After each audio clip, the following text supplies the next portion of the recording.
대한민국 22대 국회의원 선거가 끝났습니다. 완전히 참패를 당한 국민의힘. 이제 대한민국은 어디로 가는 걸까요? 더불어민주당은 강력한 힘을 가져버렸습니다. 대한민국 국민이 선택한 일이니까요. 이제 앞으로 벌어질 한국에 대해서 하나하나 조목조목 보면서 여러분들에게 설명해 나가도록 하겠습니다. 동아일보의 김순덕 칼럼 내용을 좀 보도록 하겠습니다.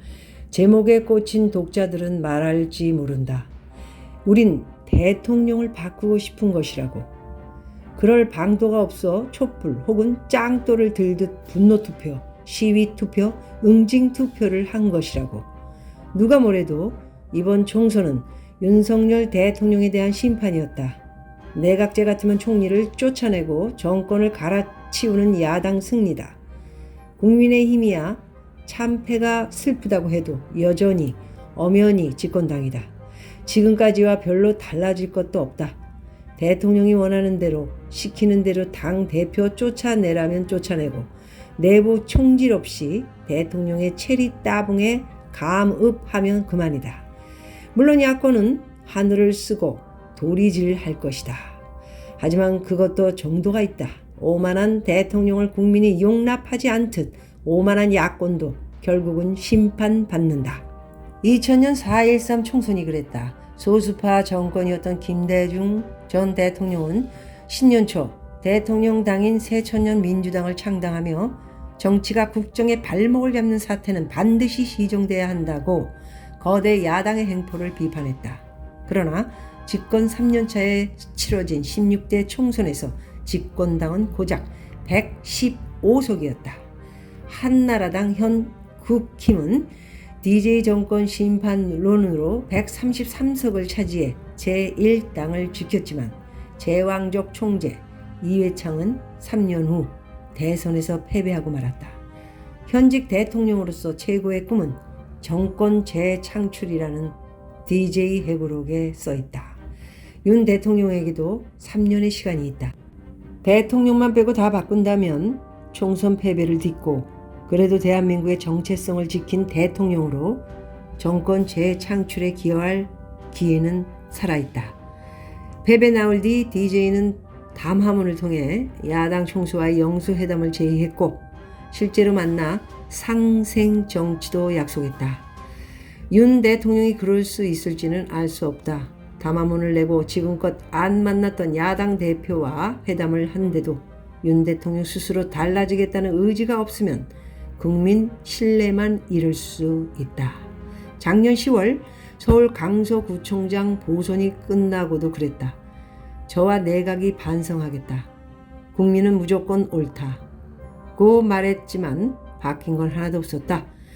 윤 대통령으로부터 개각 인사 청구를 요청받은 한 인사는 자신이 건넨 괜찮은 명단이 참모진의 평판 조회를 거치면서 괜찮지 않게 돼버리더라고 한탄을 했다. 결국 비서실 찔끔 개편과 총선용 개각에 그쳐 마침내 이 지경까지 온 것이다. 구청장 하나 바꾸는 조만한 선거일 뿐 정권 중간 평가는 아니라고 대통령에게 내 귀에 캔디 같은 소리나 했던 그들이 간신이다. 대통령이 국힘 대표들을 갈아치울 때 그건 아니다 한마디 못하고 북치고 장구친 그들이 간신이다.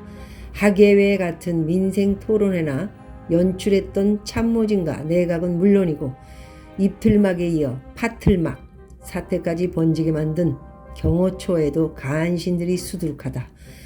이들 무능한 간신들은 곧 분출할 대통령실 내각 개편 요구에 대해서도 몇 달 전 단행할 걸 또 할 필요 있느냐며 제한몸 보존에 급급할 것이다.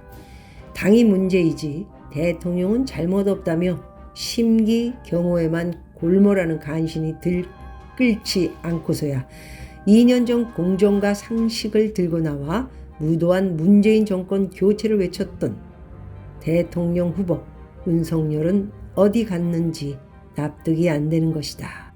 그때 윤석열은 지금 없다. 지긋지긋한 내로남불 박살낼 줄 알았는데 부인과 동창, 검찰 특수통 등 내 식구에게는 박절하지 못하면서 내 식구 아니면 잠재적 피의자로 하는 검찰주의자 윤석열만 보일 뿐이다.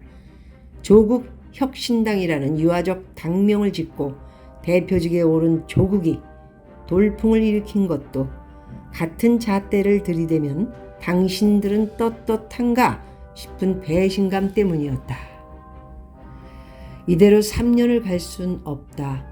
대통령을 갈아치울 수 없으니 대통령 빼고 다 바꾸라는 것이다.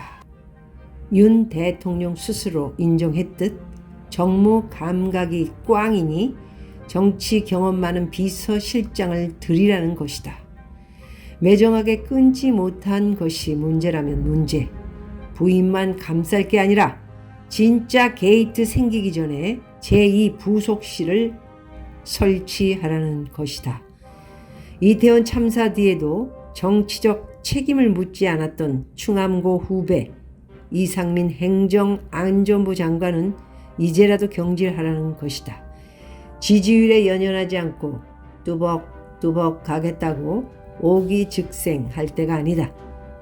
국민 앞에 고개 숙이고 사즉생하는 모습을 안 보이면 나라가 망할 것 같아 불안하고 불길한 것이다.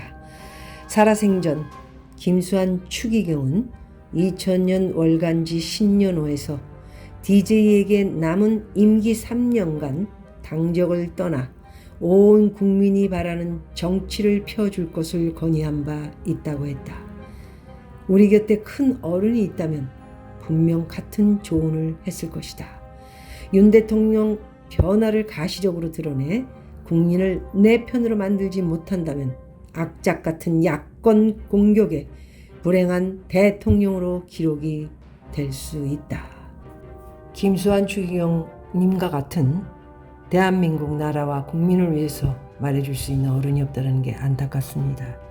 이제 문재인 때 만들어놓은 80%의 공산화 시스템이 20% 남은 상태에서 하늘이 도우사 윤석열 대통령이 됐다. 저는 그렇게 생각합니다. 그러나 이제 그거 희망마저 없어지는 것 같습니다.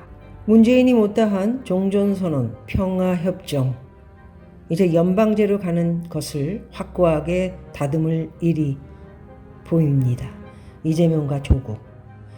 대한민국은 이제 한미연합 해체, 낮은 단계의 연방제, 인민위원회의 전국을 장악하며 완장차고 노조 형성해서 아마도 주민센터에 다니면서 구구, 우파 이런 것들을 분리하겠죠. 자기 편들은 다 살려놓고 재산 몰수, 감옥, 처형. 어쩌면 시간은 좀 걸리겠지만 대한민국의 나라를 사랑했던, 안보를 사랑했던 1000만 명, 30%가 한국을 떠나는 것이 아닌가. 이제는 북에서 내려오는 탈북인이 아닌 탈남인이 돼서 우리는 어디로 가야 하나, 그런 일이 벌어지지 않기를 바랬을 뿐입니다. 대한민국의 40% 전부 좌파를 매우 좋아합니다. 그리고 나머지 중도 진보 30%도 역시 마찬가지죠. 이미 우리나라는 문재인이 대통령 됐을 때 87%까지도 인기가 올랐던 기억을 여러분 하실 겁니다. 바로 우리나라는 공산화가 될 준비가 돼 있다는 것이고요. 그 준비를 차곡차곡 만들어 놓은 사람이 문재인 때 80%를 해놨다고 생각합니다. 다시 불거지는 종전선언, 평화협정, 한미연합 해체 이런 말들이 나오기 시작할 겁니다. 누구 입에서? 이재명, 조국 입에서. 그리고 낮은 단계의 연방제. 완장차고 누군가들이 이제 나타나서 그동안에 아직 남아있는 대한민국의 나라사랑, 안보사랑 30%, 1000만 명 정도 되는 사람들을 어떻게 치울까 이런 고민을 할 것이고요. 우리는 이제 한국을 떠나야 되는 것인지 고민해 볼 만한 시기가 왔다. 이런 생각을 가져옵니다. 한국의 공산화 준비 문재인 80%, 이제 20% 완성하면 끝나는데요. 네. 국민이 좋아서 만든 만큼 동남아의 중국, 러시아, 필리핀, 베트남, 캄보디아, 베네수엘라, 그리스 이런 시기를 맞이할 시간이 점점 다가오고 있습니다. 오늘은 여기까지 하도록 하겠습니다. 여러분 또 만나요.